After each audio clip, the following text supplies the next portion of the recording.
Well, Sean, it happens a bit more than I'd like, and maybe it happens to you too. I have all these plans to get things done around the house, maybe at work, and I'm ready to dive in, and then all of a sudden it starts. I get the floaters in my eyes.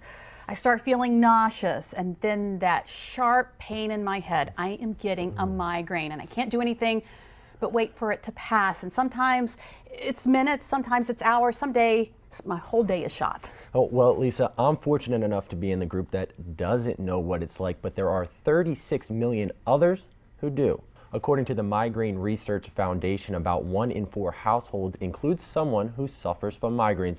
That's more than 10% of the population. The foundation says that's more than diabetes and asthma combined. And Lisa, just like you, more than 90% of those who suffer from migraines are not able to work or function normally during an episode. Oh yeah, and you may remember when Dr. Richard Bird, a neurologist with Peninsula Regional Medical Center, was a guest on our show to talk about migraines.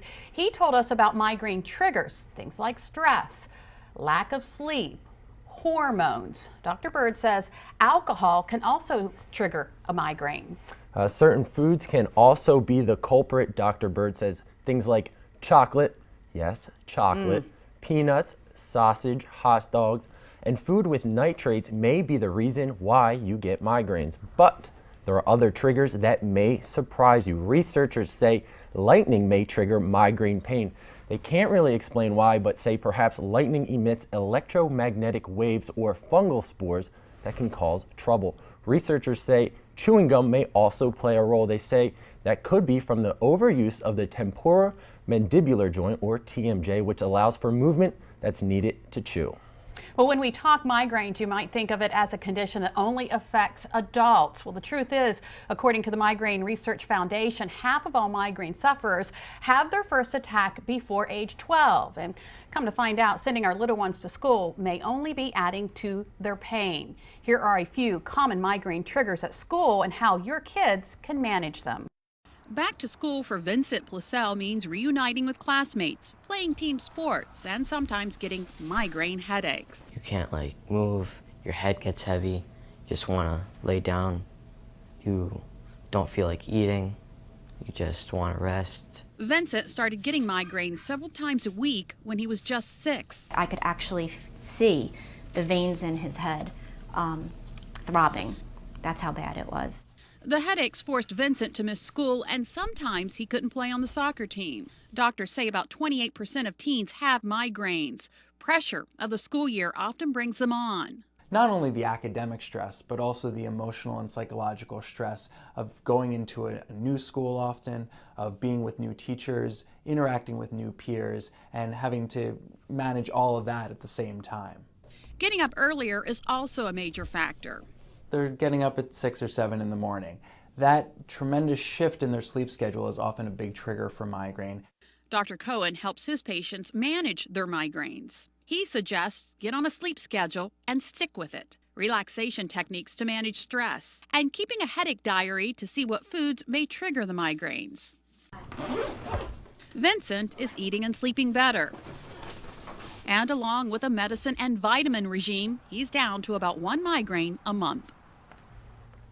Fluorescent lights, which are not only found in schools but all over the place, can also trigger migraines. But the good news is 30% of teens who suffer migraines may actually outgrow them by the time they reach their 20s. And I know I started getting them when I was in high school, but I didn't outgrow them. No, and for those of you who don't outgrow them, you certainly want to treat them, and sometimes even prescription medication can't touch the pain. But there is a new type of treatment that's giving migraine sufferers hope, and it's drug-free. It could be as simple as wearing this high-tech headband. My head would throb. Breathing, it would throb. Robert Paradis has had a migraine nearly every day for the last 18 years. Pain would be centralized in one location, almost like you're taking an ice pick and sticking it up into the skull. He says he's tried all types of medication, physical therapy, biofeedback, and even Botox, but nothing worked. Your whole life is run by the migraines. Then last April, he tried this. As soon as I got it, I saw immediate results. Cephali is a battery-powered plastic headband. Robert says he sticks an electrode on his forehead and then puts the device on. He wears it for about 20 minutes every night. Right now I can feel a tingling on my forehead, just above my eyebrows. Basically, this whole area feels numb at this point. Cephaly works by stimulating nerves beneath the forehead that trigger migraine headaches and can actually prevent them. We've been waiting for Cephaly, actually. From a Headache specialist Dr. Cori Millen says Cephaly has been used in Europe for years. It was FDA approved last March. I've had patients come in and say, since I've begun using Cephaly, I have now begun doing activities that I haven't done for years. Count Robert among them. He's down to a few milder headaches a week. He believes he's a different person. People throw life-changing out a lot, but it really, really was. Cephaly may not be appropriate treatment for everyone, so talk to your doctor to see if they think the headband will work for you. That seems pretty neat, and it really doesn't look that bad. Well, there's another possible solution for migraine pain, and this one may take you by surprise. Plastic surgery. See why going under the knife may take away that seemingly endless migraine pain and how insurance may be able to foot the bill. And it's not just the ladies getting these procedures done. We'll hear this year's top cosmetic procedures for men. And we'll hear the story of one man we all know of who's celebrating a big milestone, 100 years. Hear his secret to living a long, happy life. Delmarva Life, we'll be right back.